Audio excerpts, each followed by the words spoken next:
2014년도는 참 여러 가지 일들이 많이 있었습니다. 그런데 세월이 또 가게 되니까 또 하나하나 자리가 잡히고 그렇습니다. 전 목회 계획을 하다 보니까 2015년이 훨씬 지나버렸어요. 계획을 다 세우고 나니까 그냥 더 넘어 2016년 또 생각해야 될 것 같은 그런 생각이 듭니다. 그런데 사람들이 저마다 소중하게 생각하는 것들이 있습니다. 그런데 가장 소중한 건 뭐냐? 영혼입니다. 사람의 영혼인데 이 영혼은 영원히 사는 거예요. 그 다음에 중요한 것이 있다면 영혼을 담고 있는 그릇이에요. 육체. 영혼이 중요하니까 영혼을 살찌게 하는 말씀이 중요하고 영혼을 길러주는 교회가 중요하고 신앙생활을 잘할 수 있도록 돕는 사람이 그렇게 중요합니다. 그리고 또 영혼을 담고 있는 육체가 중요하기 때문에 돈이 중요하고 직장이 중요하고 또 우리의 직장을 통해서 우리가 얻을 것이 있는 얻는 것, 물질이 중요합니다. 그래서 우리가 살아가면서 영혼이 성장할 수 있는 그런 환경을 만나고 육체가 보호할 수 있는 만남을 만나는 것을 가르쳐서 행복한 만남이다. 그렇게 말하죠. 그리고 하나님께서는 때로 믿는 사람을 계시의 도구로 사용을 하세요. 하나님의 뜻을 이 땅에 나타내는 것으로 사용을 합니다. 그런데 하나님께서 베드로를 붙들어서 그에게 구원의 은혜를 입히시고 성령을 주신 다음에 하나님의 뜻을 많은 사람에게 전했어요. 믿음을 지키기 위해서 나그네와 행인들처럼 사는 흩어진 이들, 나그네 순례자로 사는 그들에게 편지를 하게 하는 겁니다. 구원의 산 소망을 가진 너희들 복이 있다 라고 얘기를 해요. 여러분들이 받은 그 복은 어떤 복이냐? 영원한 복이다. 썩지 않고 더럽지 않고 쇠하지 아니하는 유업으로 있게 하나니 곧 너희를 위하여 하늘에 간직한 것을 너희가 받았다. 그러면서 본도와 갈라디아 모든 흩어져 있는 성도들에게 복음을 전했어요. 그러면서 베드로는 말하기를 하나님의 종과 같이 육체의 정욕을 제어하라. 부당하게 고난을 받아도 그리스도를 생각하고 참으면 그것이 하나님 앞에 아름다운 일이다 라고 말씀하셨습니다. 그리고 베드로는 예수님을 소개하기를 예수님은 죄도 없다. 예수님은 억울한 일 당해도 변명하지 않았다. 온전히 하나님의 뜻만을 생각을 했다라고 주님을 소개하게 되는 겁니다. 베드로전서 2장 22절에서 24절 보면 그는 죄를 범하지 아니하시고 그의 입에 거짓도 없으시며 욕을 당하시되 맞대어 욕하지 아니하시고 고난을 당하시되 위협하지 아니하시고 오직 공의로 심판하시는 이에게 부탁하시며 친히 나무에 달려 그 몸으로 우리의 죄를 담당하셨으니 이는 우리로 죄에 대하여 죽고 의에 대하여 살게 하려 하십니다. 그가 채찍에 맞음으로 너희는 나음을 얻었나니 라고 얘기를 했습니다.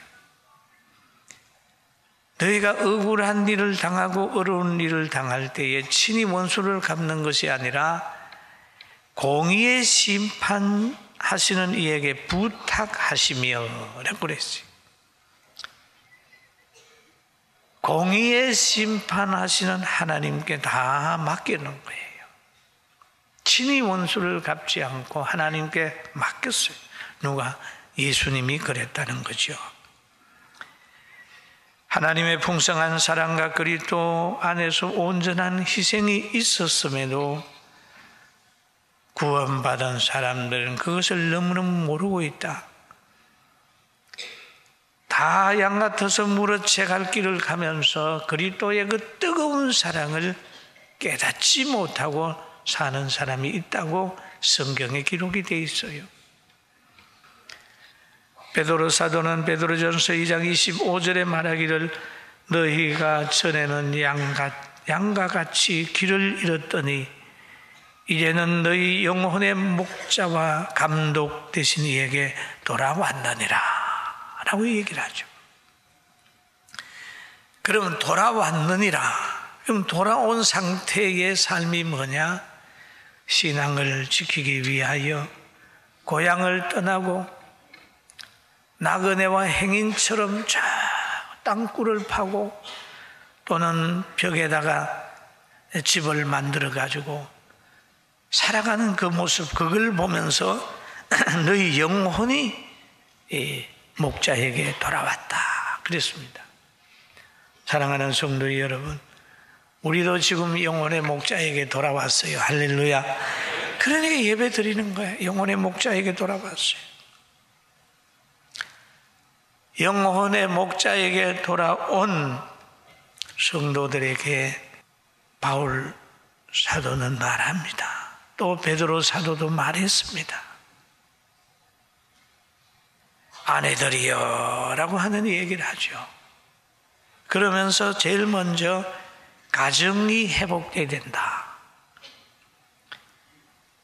여러분, 우리 최초의 가정이 아담의 가정입니다. 아담을 하나님이 만드시고 아담 혼자 지내는 것을 쓸쓸하게 여겨서 잠을 재운 다음에 갈비뼈를 하나 쑥 뽑아가지고 여자를 만들었어요. 여자를 만들어가지고 아담에게 데리고 갔습니다.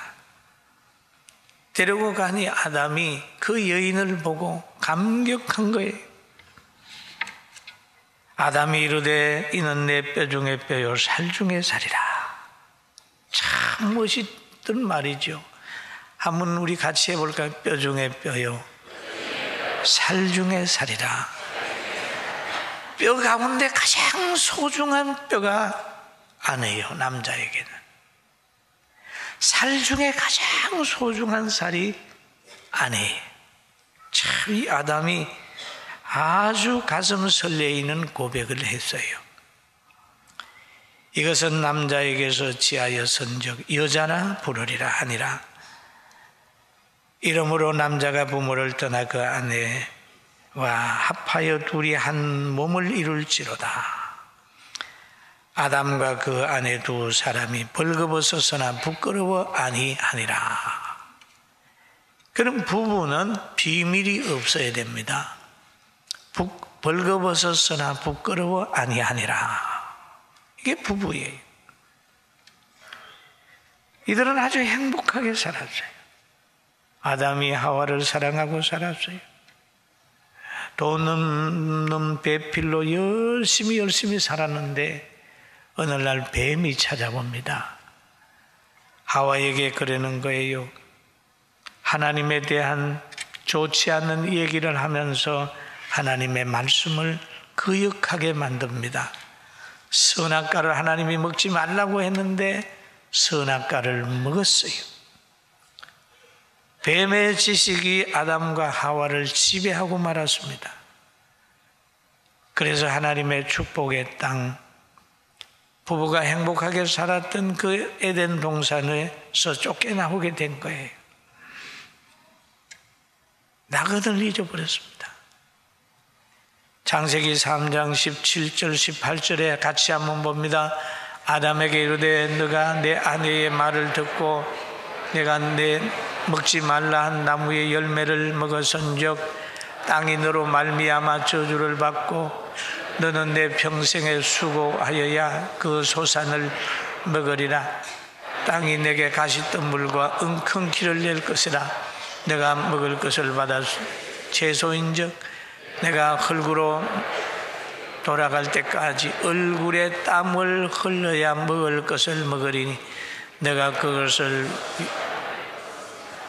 너는 흙이니 흙으로 돌아갈 것이니라 하시니라. 그렇게 얘기를 해요. 여러분, 남자는 하나님의 말씀을 들어야 되는데 그만 여기에 하와의 말씀을 들었어요. 그럼 하와는 아담의 말을 들어야 되는데 뱀의 말을 들어버렸습니다. 그러므로 인하여 행복한 가정이 불행한 가정으로 그만 전락되었어요. 이 가정에 태어났던 가인과 아벨은 종교적인 문제를 해가지고 가인이 아벨을 돌로 쳐 죽이는 거예요. 형제간에 죽고 죽이는 사람이 되었습니다. 하나님의 말씀을 떠나게 되면 고통의 연속입니다. 가정이 회복이 돼야 돼요. 그래야 직장도 회복이 되고 그 다음에 이 사회도 회복이 되고 여러분이 하고자 하는 일도 회복이 되는 겁니다. 할렐루야. 참 여기에 보면 가정이, 그리고 이 하나님과의 관계가 회복이 되면 가정이 회복이 될 수 있는 에너지가 좀 들어오는 거죠.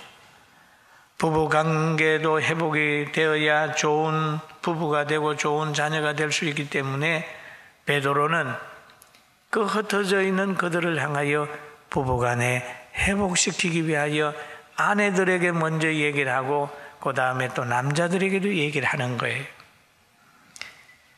그럼 본문에 보면 아내들아 라는 얘기를 하죠. 아내들아 이와 같이 자기 남편에게 순종하라. 이는 혹 말씀을 순종하지 않는 자라도 말로 말미암아 그의 아내에 않고 그 아내의 행실로 말미암아 구원을 받게 하려 함이니 라는 얘기를 합니다. 그리고 여기에 남편에게 순종하라고 하는 말을 있어요. 그럼 이 남편은 어떤 남편이냐? 바로 신앙의 자유를 위해서, 신앙 지키기 위해서 나그네처럼 순례자처럼 사는 남편이에요. 그래, 그런 남편이면 순종해야 되잖아요. 그러나 그렇지 않는 남편이라 할지라도 먼저 믿는 아내가 행실을 바르게 가져라.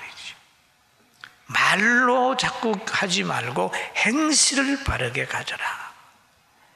그래서 여기에 보니까 아내의 행실로 말미암아 구원을 받게 하려 함이니.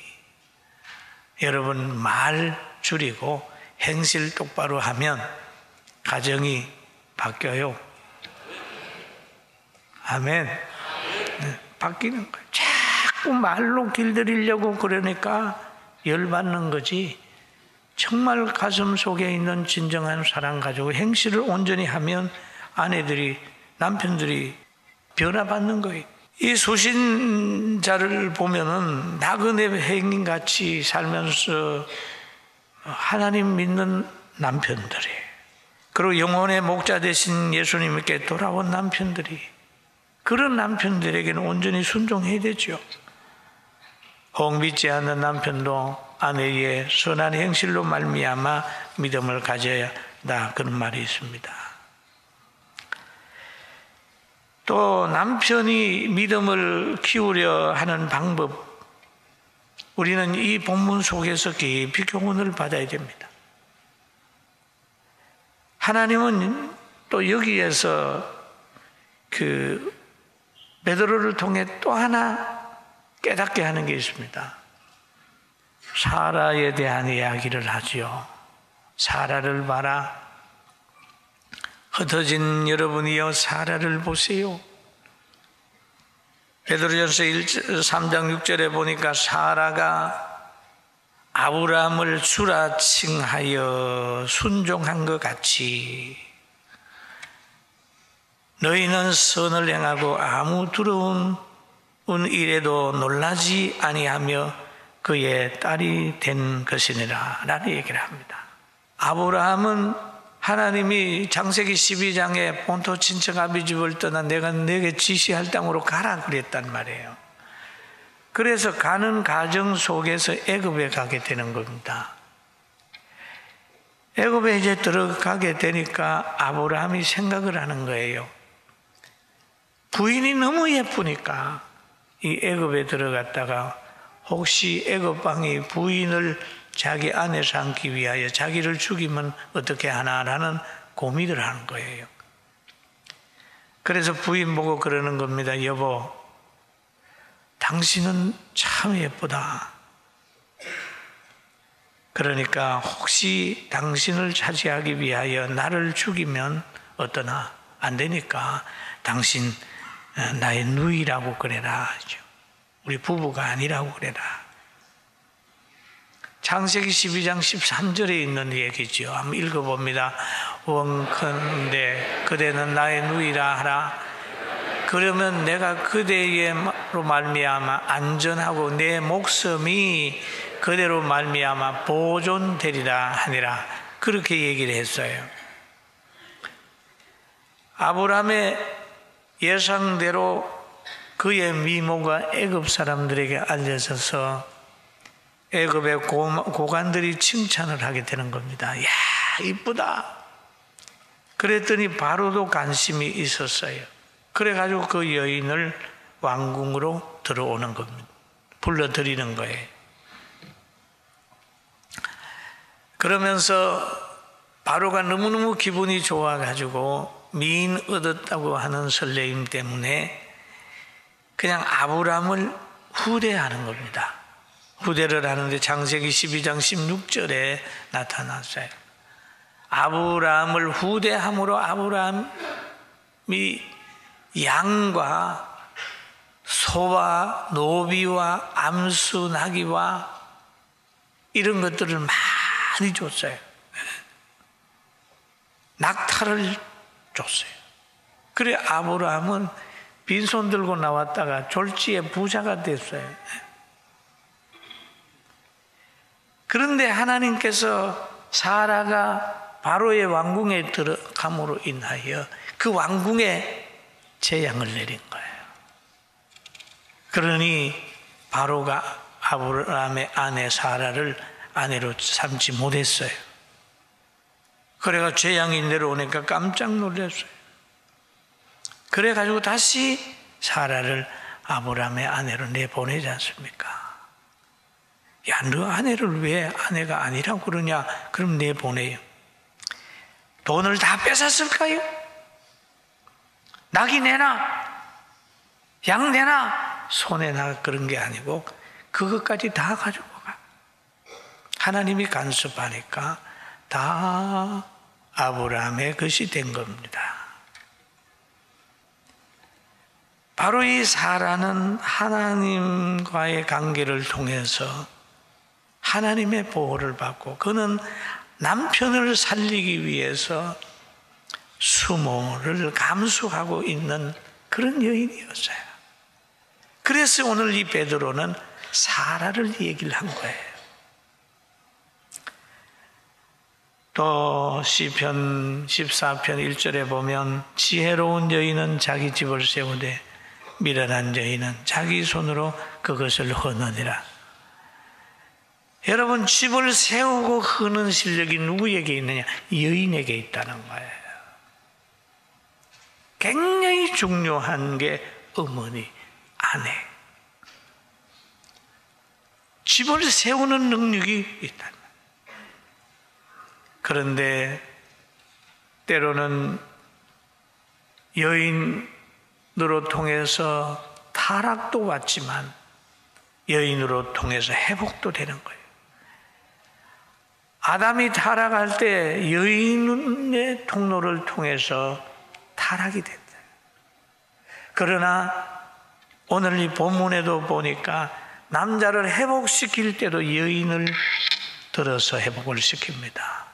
그래서 아내들이여 라고 얘기를 하지요. 사랑하는 성도 여러분, 아내로 말미암아 회복되시고 또 아내는 남편으로 말미암아 회복이 되기를 주의 이름으로 축원합니다. 남편들아 이와 같이 지식을 따라 너희 아내와 동거하고 그를 더 약한 그릇이요, 그렇죠? 또 생명의 은혜를 함께 받을 자로 알아 귀히 여기라. 이는 너희 기도가 막히지 아니하게 하려 함이라. 또는 그 아내는 더 연약한 그릇 같이 여겨 지식을 따라 동거하라. 그런 말이죠. 동거하고. 그럼 여기에 뭐 지식을 따라 아내와 동거하라. 이 아내는 어떤 것입니까? 아내는 약합니다. 육체도 약하고 신체 모든 구조도 약하고 마음도 약하고 환경 적응 능력도 약한 거예요. 아내들에게는요, 큰 소리 지르면 가슴이 벌렁벌렁거려. 아내는 약합니다. 뼈도 약합니다. 병을 걸리는 확률도 아내들이 많습니다. 연약한 줄 알고 동행하라. 연약한 줄 알고 동행하라. 그렇지만 생명의 은혜를 같이 받는다. 저는 과거에 제 동역자 한 분이 아내가 먼저 부름을 받았어요. 한양대학 병원에서 세상을 떠났는데 제가 신방하다가 참 병원에서 저 가다가 중단을 하려고 그랬는데 제 아내가 정신문을 주면서 이걸 들고 먹고도 가야 된다고. 그러냐고, 꼭 가야 되냐고. 가봤어요. 장군 가니까 꼭 가야 될 장소라. 그런데 그가 한 말이 있어요. 나는 사랑을 심고 싶어도 땅이 없어졌다. 여러분, 농부가 땅이 없는 것 같고